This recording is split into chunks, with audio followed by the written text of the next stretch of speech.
Oh damn, Christopher, your weapons suck. You got the wooden axe type weapons.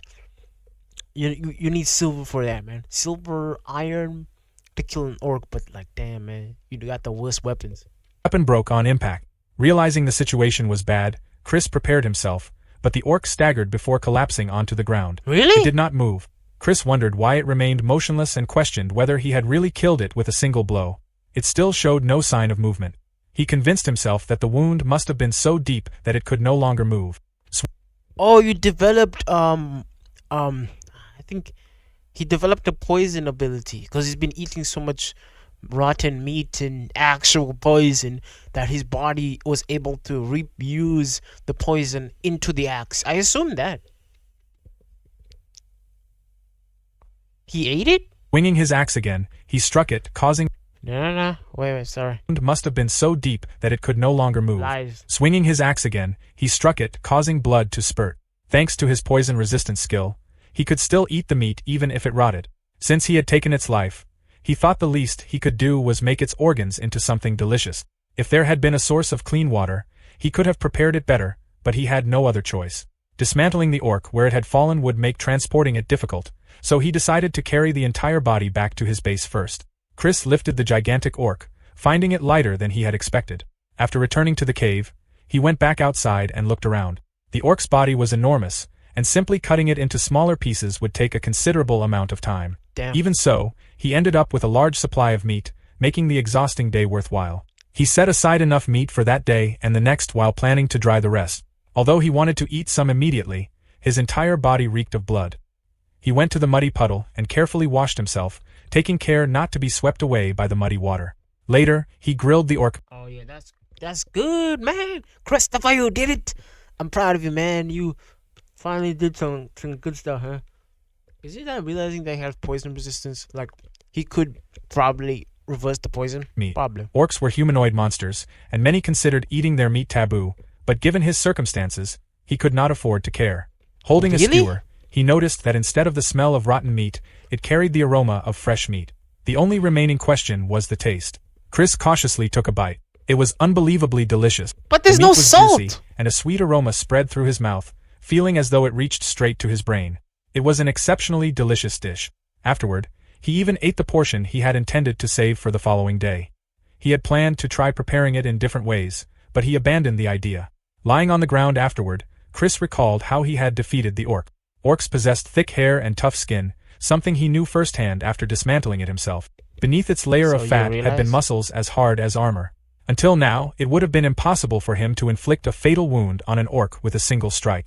Yet he had crushed its head with nothing more than a wooden weapon and even carried its body back to the cave. He concluded that the ritual's blessing was most likely responsible. He wondered if his physical strength had increased.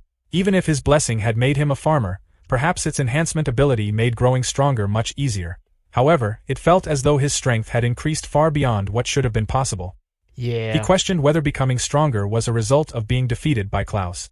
Muscles grew stronger after being broken down and recovering, so perhaps the same phenomenon had happened to him. Even if that were true, he still felt he had become far too strong all at once. Whatever the reason, he was glad that he had managed to defeat the orc so easily on his own.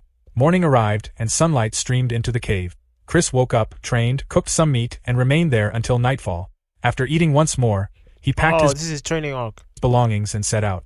As he traveled, he marked the trees with his knife.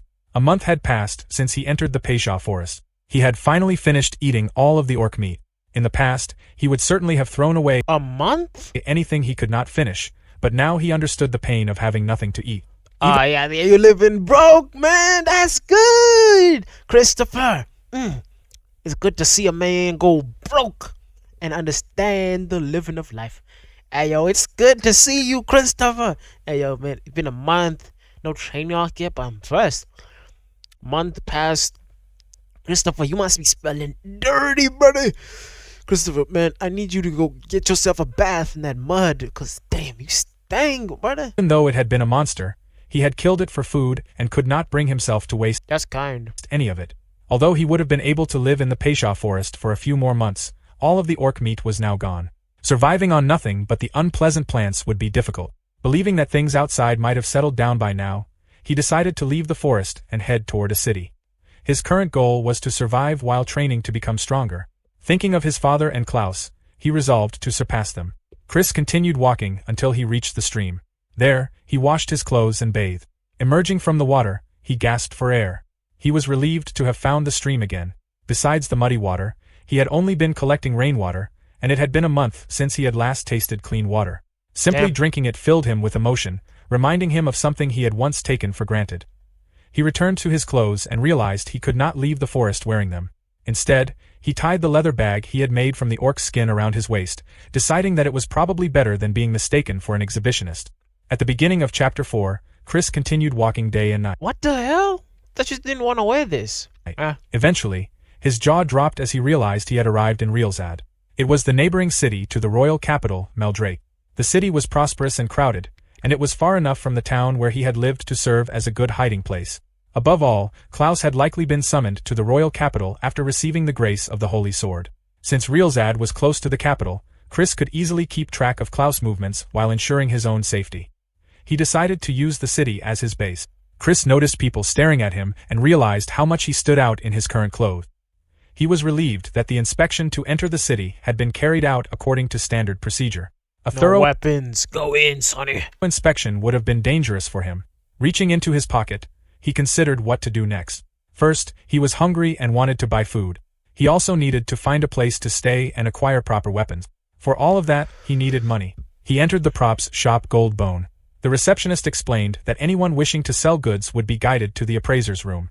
Looking around, Chris saw that it was a large business, making it unlikely that he would be cheated. He Yeah, you wouldn't, buddy. intended to sell the items he had taken with him when he ran away from home in exchange for cash. Before he could enter the room, loud shouting came from inside. Chris listened as someone angrily questioned the receptionist for allowing a customer like him to enter, wondering if the receptionist had lost his mind. The man scoffed at the idea that someone dressed like Chris could possibly possess anything Christopher, they're insulting you, my brother. What? valuable enough to sell. Chris quietly Damn. decided to leave. He had chosen the wrong shop. He had to admit that it was difficult for people to trust someone dressed the way he was. Unbeknownst to him, a hooded figure watched him from nearby. Later, Chris continued wandering through the city. It was hard to believe that it was still the same place. He could identify what the nearby market stalls sold at a glance, but he had no idea what was being sold inside the tent. Thinking it would be rude to peek inside, he wished they would at least put up signboards.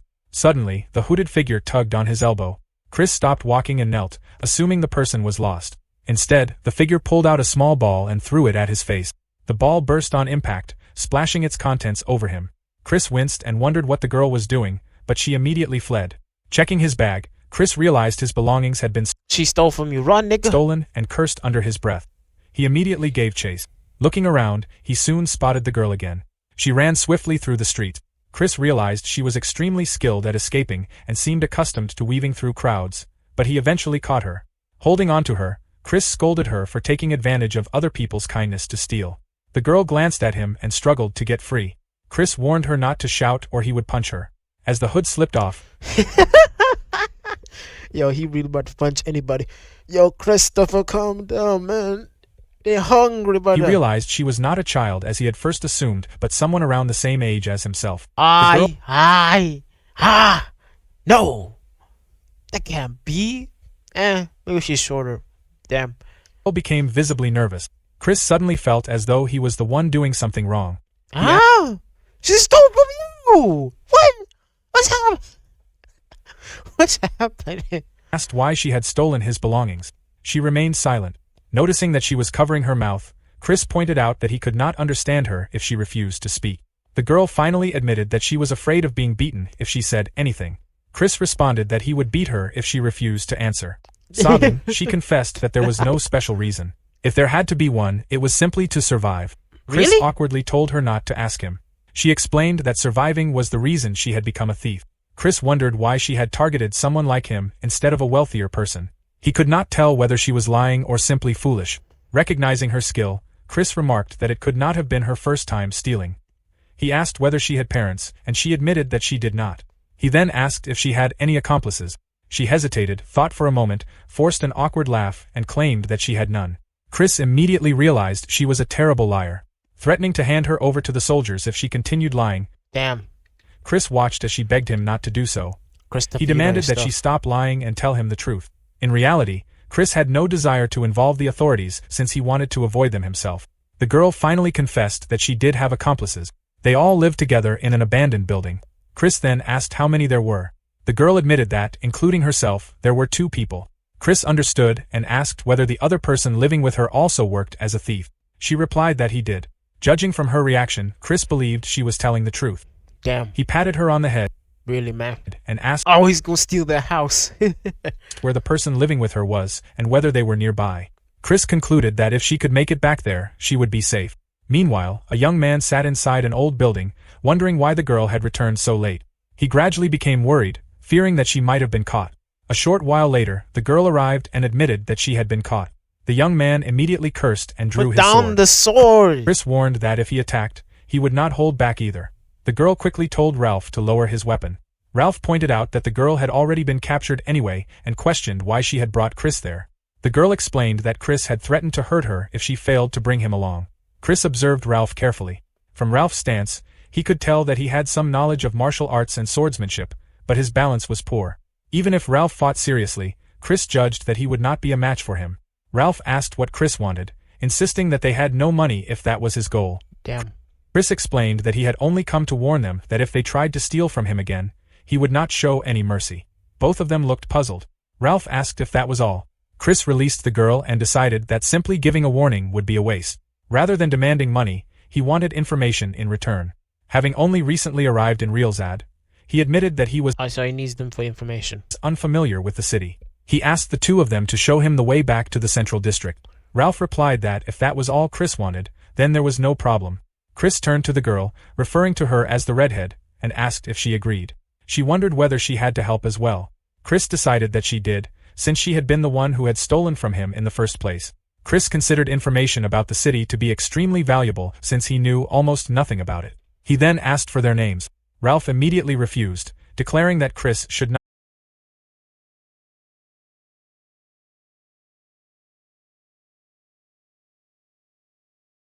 determined that they were all valuable items. He said he would carefully appraise everything and suggested that Chris browse the shop while he waited. Chris walked over to the weapons section. One of the 5 weapons gold had a price pieces. tag of That's 5 too gold much. coins. Although every item looked impressive, he realized that his current budget made them impossible to afford. He then moved to the bookshelves and picked up a book titled The Memoirs of Botanist Otto.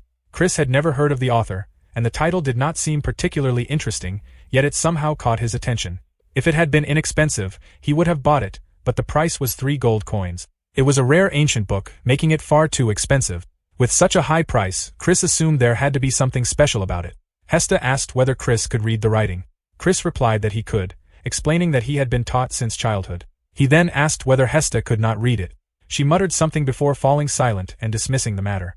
The shopkeeper returned and apologized for keeping them waiting, explaining that the appraisal was complete. He stated that if Chris accepted the offer, he would purchase everything. The earrings were valued at 2 silver coins, the ring at 4 silver coins, and the necklace at 3 gold coins. Chris was stunned by the necklace's appraisal. The shopkeeper explained that although it was small, it contained a sapphire. Ralph was equally shocked upon hearing the price. He approached Chris and remarked that the shopkeeper only offered such prices once every few years. The shopkeeper scolded Ralph for eavesdropping. Ralph then wondered whether Chris actually came from a wealthy family. The shopkeeper Yeah, it kinda does. reminded Ralph that they were in the middle of a negotiation and told him not to The interfere. shopkeeper's like, yo, don't interrupt me, boy. I'm trying to get a good deal out here. The shopkeeper then pointed to the pocket watch and appraised it at 1 gold coin. Chris repeated the amount before picking it up. He thought his father's watch was worth less than he had expected, considering how much his father treasured it. After thinking for a moment, he decided to sell everything except the pocket watch. The shopkeeper Alright then. accepted the decision. After receiving the payment, Chris thanked him, saying that he had been a great help. The shopkeeper explained that because the items were stolen goods, he had to offer prices below their true value, meaning the shop also benefited from the transaction. He assured Chris that there was no need to worry and asked if there was anything else.